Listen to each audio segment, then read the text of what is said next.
All right, good afternoon, everyone. Happy Friday. This is Nithin Ramachandra from the NR Sports Show. This is episode 930. We're joined by a really special guest. His name is Kerry Rhodes.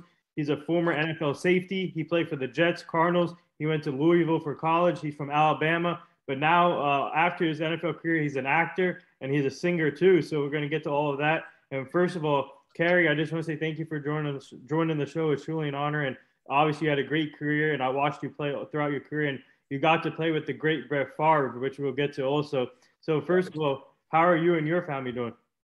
Man, me and my family are doing well, man. I know a lot of people have been affected by the ongoing things and situations right now, but yeah, they've been good. And I hope everybody else's families are doing well and they're able to cope during this crazy time. And outside of that, how are your family doing? How's everything with you?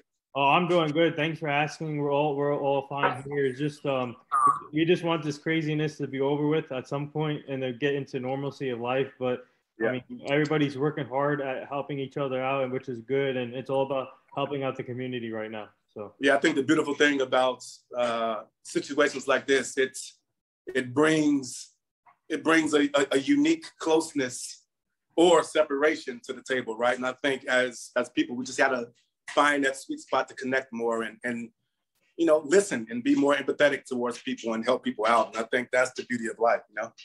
Yeah. So yeah, I want to start off with your career growing up. And you grew up in Alabama, obviously. And when did you get interested in the game of football? And who would you say that you looked up? Who was your role model that you looked up to?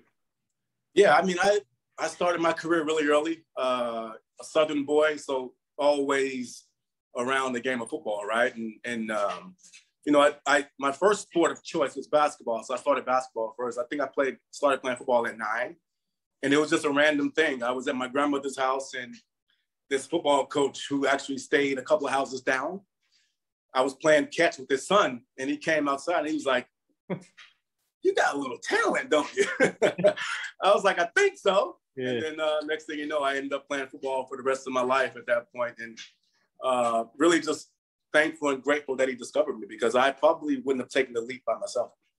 Did you ever think to yourself, maybe I could have played 2 sports at the same time, like what Bo Jackson did or Michael Jordan did, like played baseball and basketball, and then Bo Jackson played baseball and football? So for you, did you ever think that maybe you can play multiple sports like that? Oh, 1,000%. Yeah, basketball, I mean, it's going to sound crazy to say, but basketball is my favorite sport. And I'm probably better at basketball than football in my mind, right? And so, yes, I had the capabilities of playing both.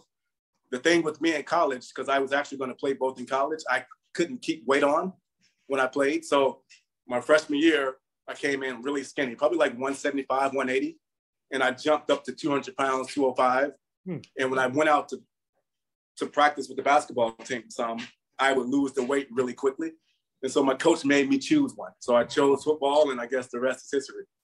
Yeah, so before we go any further, are you related to Dominic Rhodes and Xavier Rhodes?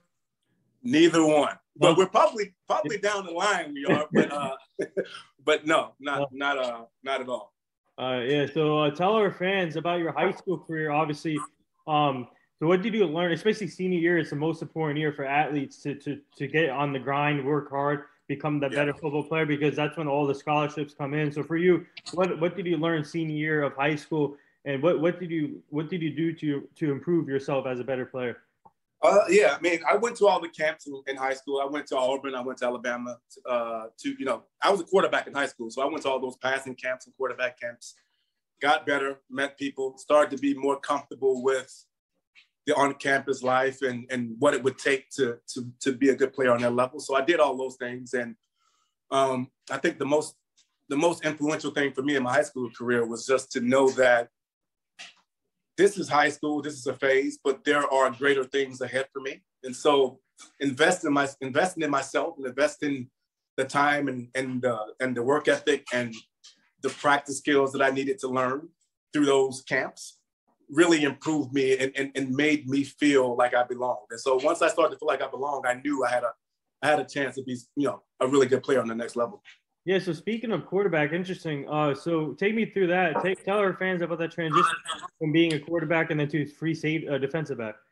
Yeah, I mean, I played my first 2 years in college. I've still played quarterback as well. And in camp, I used to do both. I would play quarterback and safety. And I wondered why my coach, John L. Smith at the time, had me playing both. But I was just, I was just having fun. I wasn't playing at the time. We had a quarterback, Dave Ragone, who went to the NFL, who was ahead of me and Stephon, who were like the understudies at the time. And the coach made Stephon play safety too. So I didn't feel alienated. So I was just having fun and doing my thing. And next thing you know, going into my end of my sophomore year, he told me I needed to switch positions to play. And so the transition was hard. I thought about transferring. I thought about leaving Louisville to go play somewhere else. But my dad at the time, he gave me the foresight, the insight that we can't just run from life problems or run from things that are not ideal for us. And so I stayed and listened to him and just took the challenge on and ended up, being really good at that position. Wow. But it wasn't easy. Yeah. It wasn't easy. Yeah. So speaking of college, take us through your recruiting process because interesting. So how many offers did you get, and did you get any offers from Alabama, Auburn before choosing Louisville? And what made you choose Louisville? And did they recruit you as a quarterback and defensive back, or just both positions? Right. Yeah. So the thing about Alabama and Auburn at the time, again, I went to those camps. They wanted me to come to their school to play safety, which is ironic. So they wanted me to be an athlete, a DB. And look, I thought about Alabama because I was a big Alabama fan growing up, but they were on probation at the time, so I didn't want to go through that. Louisville they offered me to play quarterback, right? So my scholarship was to play quarterback. And so the initial idea of sticking to my natural position was one of the main reasons I went to Louisville, and also that I was going to play basketball as well. So having all the things that I wanted on the table at Louisville, I chose it. In the other schools, they wanted me to switch positions. So besides some other smaller D1 schools that wanted me to play quarterback. So Louisville was the best option for me at the time. Yeah, for what I want. Yeah, so once you made that choice by choosing Louisville and signing that letter of content, how relieved were you and your family was, and just knowing now you can just focus on football or your academics? And what was it like just playing at Louisville? Because that's an up-and-coming football team, obviously great history. Lamar Jackson was there, but now they're competing. And when you were there, what was the fan base like, the atmosphere? Yeah, it was funny. To answer the first part of your question, it was a dream come true, right? I mean, not many people from my family or around me at that time was, getting full scholarship to college. So that's a big deal. So let's not downplay that at all. And I won't. It was a beautiful place. I had a great time playing at Louisville. And I think to answer the second part of your question, what was the second part of the question was? Yeah, so the atmosphere and the being part of Louisville history and just playing in front of those fans and seeing the growth of Louisville football. Yeah, I mean, when I first got to Louisville, it was definitely a basketball school. Yeah. And you could feel that. And I know it was right around the time that I got there that the shift started to happen as far as us being considered, not just a basketball school, but a dual sport school. And my team at the time, maybe up until recently, was the most winningest, group at that school. So, I mean, I think my senior year, we ended up ranked 4th in the country. Oh, wow. And that was before, obviously, the BCS and all that stuff. So we weren't going to get that invite over some of those top schools to play for the national championship or anything, but we were national championship good by the time we left. And so I think we changed the culture there. And, I think the culture was set because we started to go outside of Louisville and then started to recruit Alabama, Florida, all these athletes, and started bringing athletes to the school, and it changed the culture. And I loved it. I love Louisville. Yeah, so tell our fans now, after your college career, now going to the draft process, and take us through the process of being at the combine and going through all the workouts. And do you get invited to the green room, or you just you hung out with your family during the draft process? And what was it feeling like when you got drafted by the New York Jets? Yeah, that time was a crazy time because that was a crazy time because as a top athlete, you feel always that your ceilings going to be higher than whatever they're projecting it to be, right? And so, I mean, I was getting, you know, placed anywhere from second to fourth round. And I was like, all right, cool. I mean, sounds good. I'll probably go second. I know I'm one of the better safeties in this draft. And you kind of feel that way. And that's just, it's not even an ego thing. It's just as an athlete, we have that tick that makes us feel like we're really good and we need that to be successful.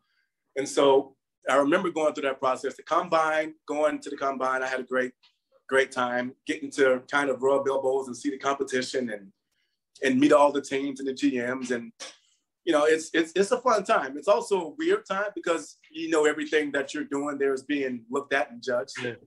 So you feel like you're in a fishbowl, and you are.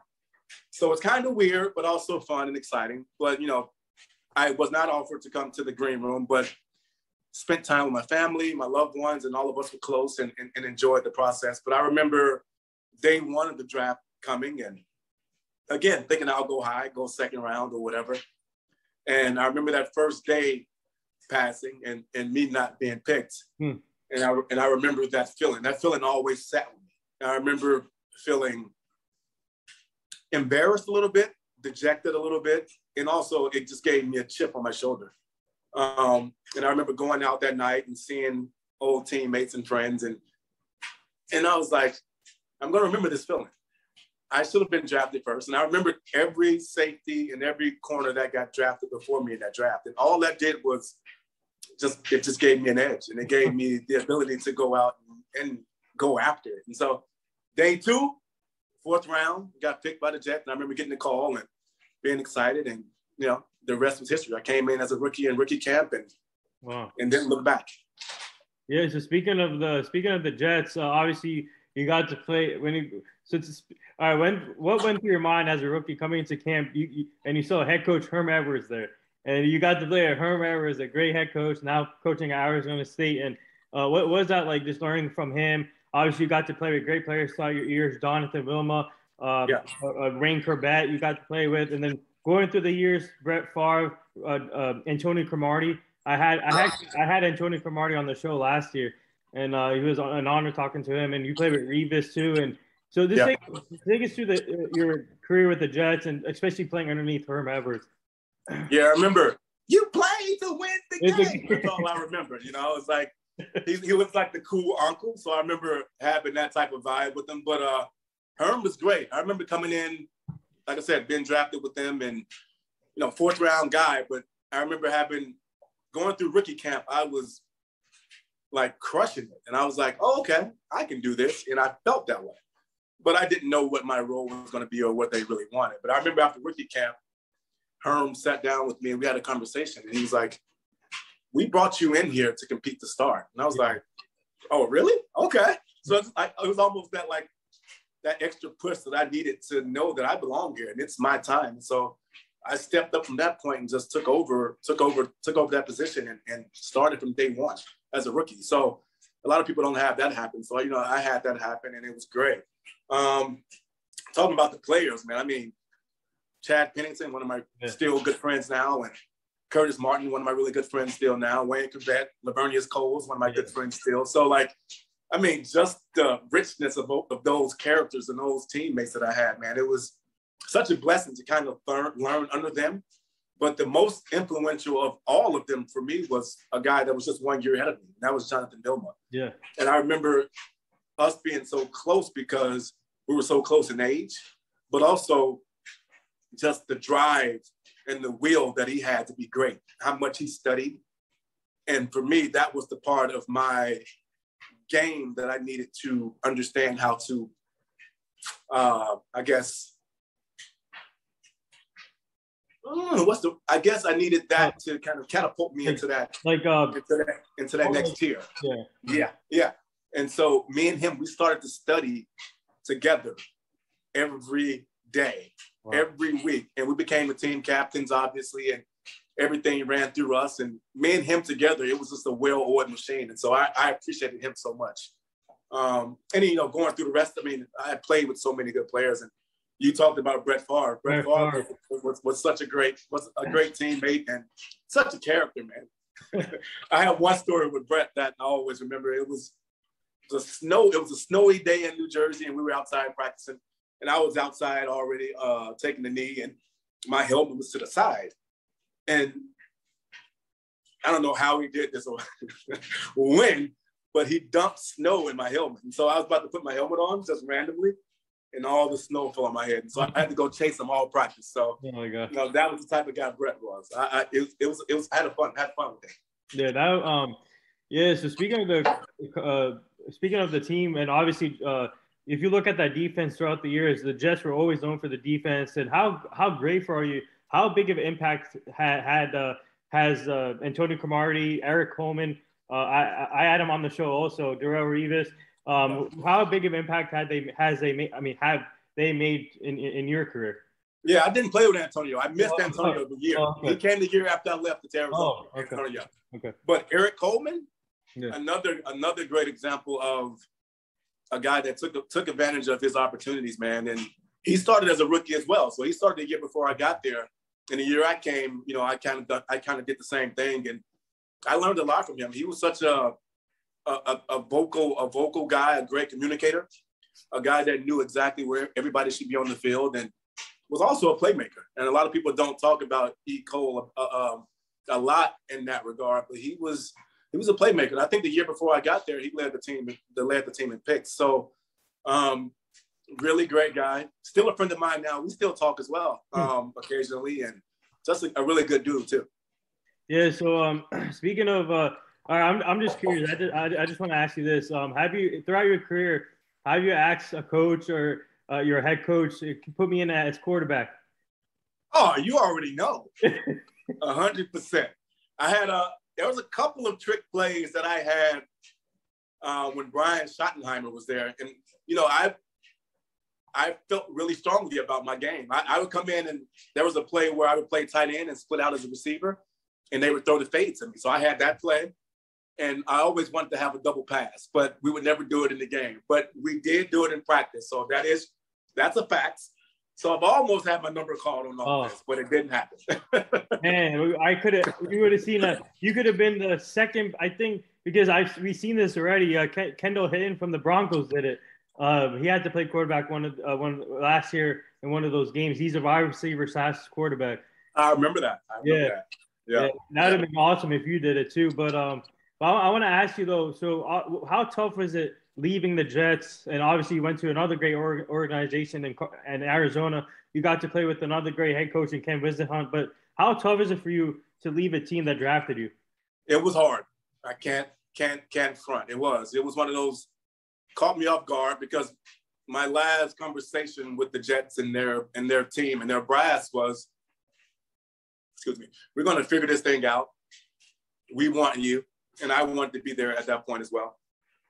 And it just didn't work out. Things took a turn and got traded to Arizona. I didn't know much about Arizona. Obviously, I knew Larry Fitzgerald, Kurt Warner, the offense, really good offense. And I thought they had a chance to still win. So I didn't think I was being sent to purgatory or anything like that. I thought I had a chance to do some good things out there. And I knew going to that organization, if things would have held the way that they were, we would have had a chance to win too. But I mean, to answer your question, I did not want to leave the Jets at that time. And I was, it was a little bitter.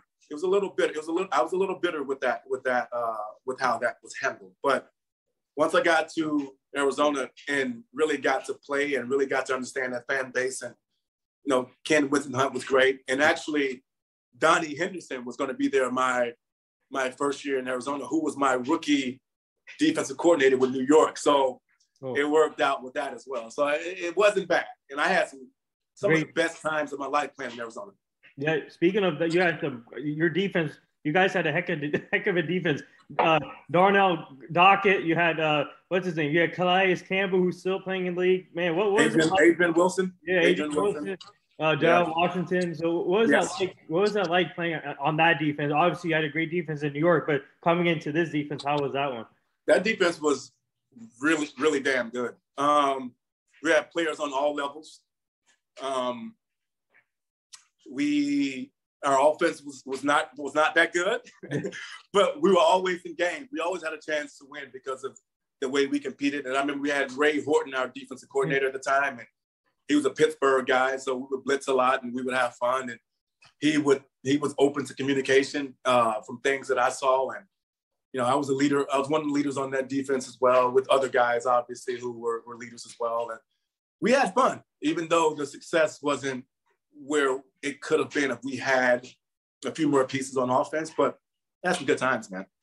Yeah, so tell our fans, what was it like going up against Larry Fitzgerald in practices? And would you say that made you a much better player going up against him? Larry Fitzgerald is he's one of the obviously Hall of Fame receiver and one of the best receivers that this game has seen. Always fun. He's a prankster, jokester. So in practice, it was always be fun to compete against him. I would go against him one-on-one sometimes because I was a cover guy as well as a safety. And so it was always fun. When you think of Arizona, you think of Larry Fitzgerald. So, I think that's the biggest like congratulatory type of feeling you can give towards a player. He's Arizona. So he was a big deal. And when I got traded there, he was the first one to call me, and I stayed with him until I found my place in Arizona. So, yeah. So he was my guy. Yeah, Still is my guy. Yeah. So before we get to your acting and singing career real quick, I just want to ask you, you got a couple of awards here. NFC interception return yards leader in 2010, and you got inducted into the KY Pro Hall of Fame. And take us through those two awards and what does that mean to you? The interception yardage leader one was a big deal because of that was my first year in Arizona, and coming off of a year in New York where it was a little bit down for my standards, and I think a lot of people's standards around me and at that time. And if you look at my numbers, they were still probably better than most, but just for me, it wasn't. No, I believe that also of a year for me. Yeah. And to go from that. Yeah, no, thank you. Yeah, I think yeah, sorry. Your numbers, you guys, you had great numbers. So. Yeah, no, yeah, and so, but it's still. I could have played better, and so to go from that and then having to essentially have to show your worth again, and show who you are again as a player, it motivated me obviously, and to come out and lead the NFL and also lead the NFL that year, but also be the team MVP for Arizona is just it was. It was so rewarding for me. I felt really good. It was just a really good feeling. Yeah, and then to be voted MVP by your teammates is a great honor, you know. Yeah, and also tell our fans about the KY Pro Football Hall of Fame. Yeah, man. Anytime you're inducted into any kind of Hall of Fame or class of greatness, man, it's always an honor. And I remember being inducted that year with Phil Simms, and me and Phil, we sat together a lot and just was able to trade stories and talk. And he's such a great guy, and I had fun, man. It was my family was there, friends were there, and got to speak with one of the most influential coaches in my life. It was my coach, Mike Cassidy. He was my defensive coordinator at Louisville. He presented the award to me, so it was special. Yeah, so real quick, so after your NFL career, obviously you jumped into acting and singing. So take us through that process and what's it like? What's it been like for you now, being an actor and singer too? It's humbling. It's humbling because I was a master at my craft before playing professional football, and that was a gift. I was blessed to be able to kind of go on that journey and figure it out. But now on this new journey, man, it's humbling. You can be really good and really talented and still not get the part or get that job. And so it's made me look at things in a different way, in a good way. Because life is about individual moments and you being able to attack those individual moments. And so it actually slows down things for me. I get to invest my time and invest all my inner being on certain moments now, not worry about past or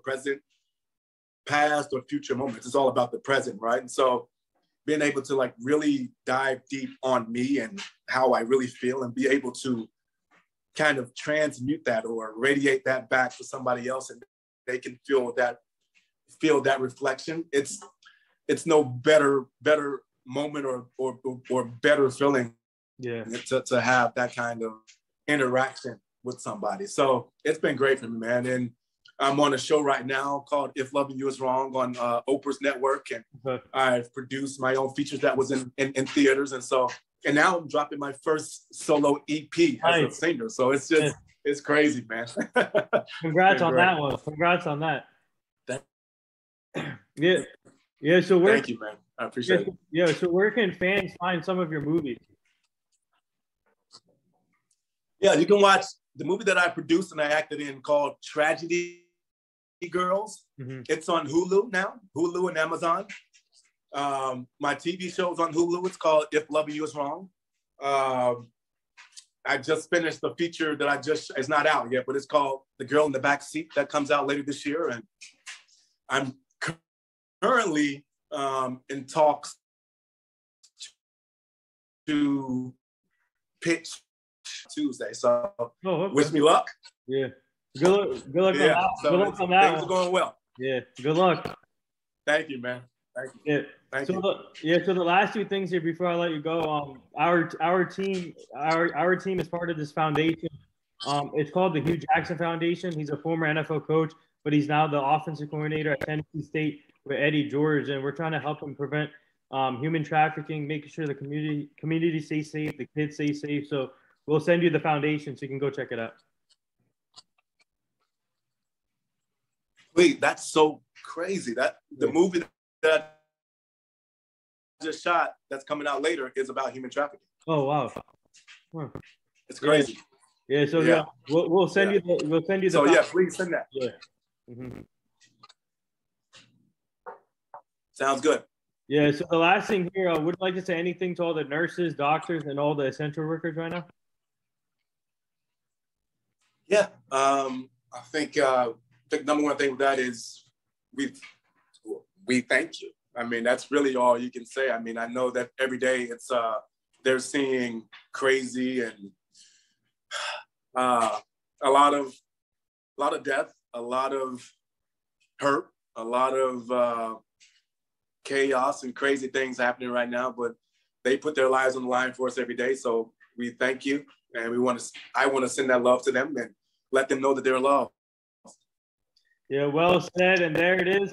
That wraps up episode 930 with former Louisville, former New York Jets, former Arizona Cardinal free safety defensive back. Now he's an actor. He's a singer. Go check him out on all social media formats. Go follow him. Go check out Go check out some of his movies and shows. And congrats on that new single. And keep up the great work. And we would like to have you back on the show again at some point so you can meet the full team. But thank you again for joining the show. Yeah. Thank you for having me, man. I appreciate it. You guys keep rocking. Yeah, thank you. All right.